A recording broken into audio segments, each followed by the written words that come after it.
চালিয়ে যাচ্ছিল ভেকু দিয়ে, তো সেটারও পরিকল্পিত কোনো পরিকল্পনা ছিল না। আমি পিআইও সাহেবের সাথে কথা বলে যেটা জানতে পেরেছি, হ্যাঁ, তো সেই কারণেই কিন্তু আজকের এই বসাটা। এখানে আমাদের 7.5 কিলোমিটার যে খাল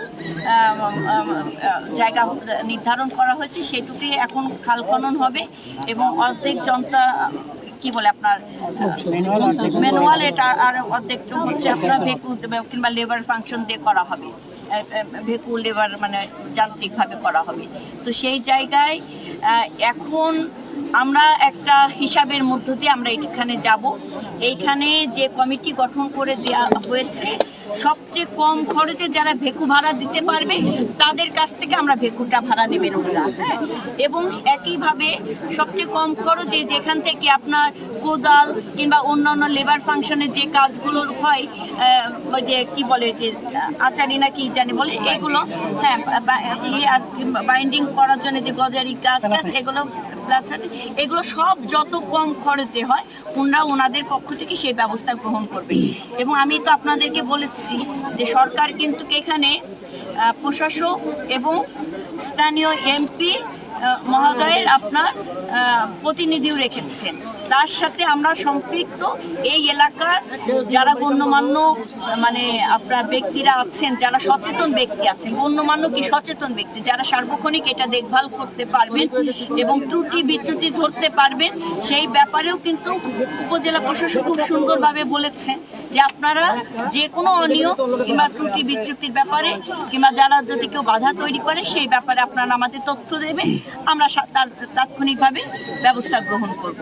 তো সর্বোপরি আমাদের সকলের প্রচেষ্টা যদি থাকে, আমাদের আন্তরিকতা যদি থাকে, এটা তো আমার দেশের কাজ, এটা তো আমার সমাজের কাজ, আমার এই এলাকার কাজ।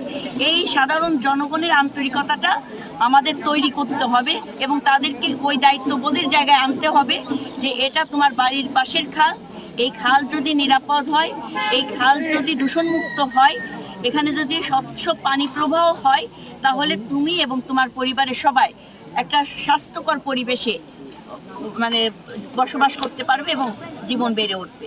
তো সেটাই আমরা চেষ্টা করব সবাইকে উদ্বুদ্ধ করা এবং খাল থেকে আমরা মৎস্য চাষ, দুই পাশে আপনার বৃক্ষরোপণ করে সেখানে ফলজের, কারণ আমাদেরও তো ইচ্ছা করে যে আমরাও এসে এই খাল থেকে বড়শি দিয়ে মাছ ধরবো, তাই না?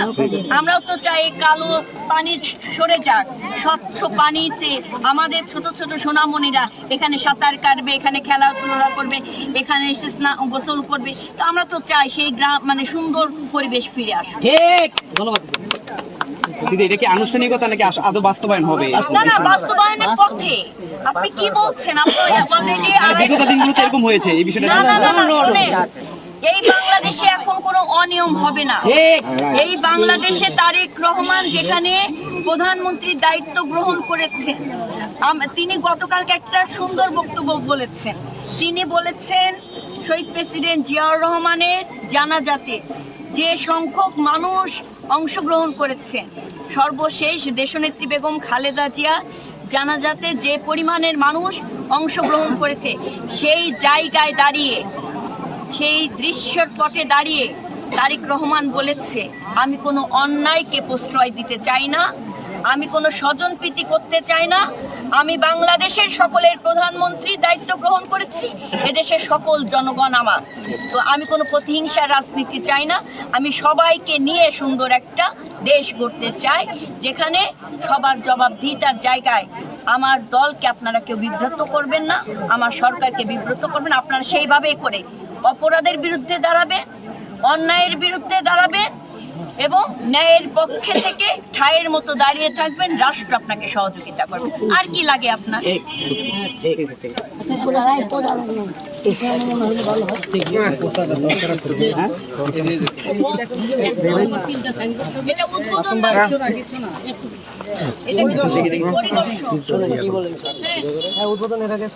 উদ্বোধন তো শেষ।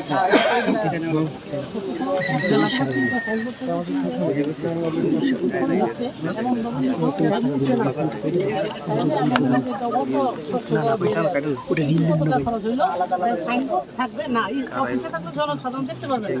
আমার এলাকার সবার অধিকার আছে এটা দেখার যে আজকে যে প্রাচীন দিচ্ছিলেন এটা জনগণ জানে না কত টাকা।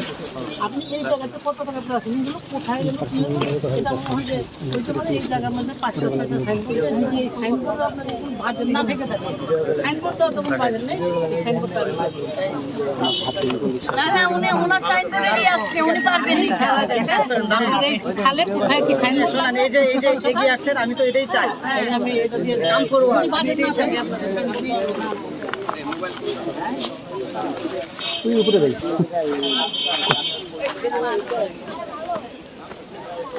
ভালো আছেন? আর ভালো থাকতে গেছেন? হ্যাঁ বাইরে খালি ত্যাগই আর ত্যাগ করে লাভ নেই অনেক কষ্ট। পাবলিক প্রতিদিন বাদ হবে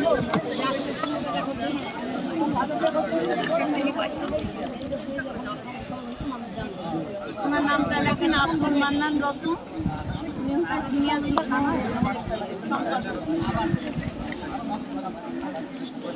যাবতীয় লিখে নিলে না পরে আপনি করতে পারবেন। আপনি বলবেন কোনো কথা নেই, যেটা বলছেন না কেন।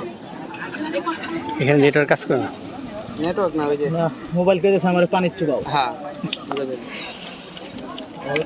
মাইক্রোফোন কেবল সিগন্যাল দিয়েছি না, এক্সেল সিগন্যাল দিয়ে একটু করে গরম হয়েছে।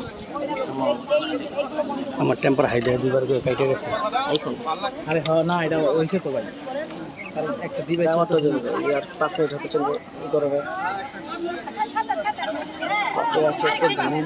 চোখ জ্বলতেছে, চোখ জ্বলতেছে।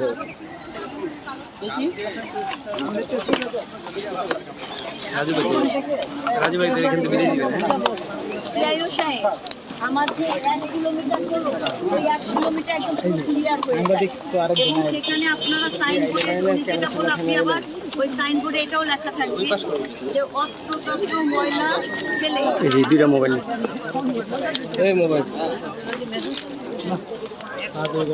আপনি ওখানে লিখে দেবেন, হ্যাঁ অস্ত্রশস্ত্র ময়লা ফেলে কেউ খাল পুঁতে না না না রাসেল ভাই নেন, নেওয়া শেষ। ছবি নিচ্ছি ভাই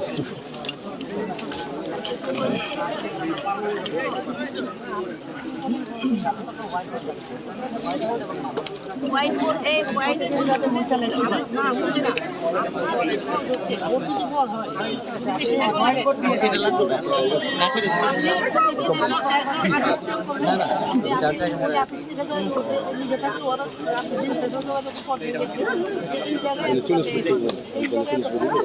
মানে আমি ওনাকে বলছি, আমি ওনার কথা একটা বোর্ড বানাবে যে বোর্ডে দেখা যাচ্ছে যে এই খাল পার পাশে আমার এত টাকা খরচ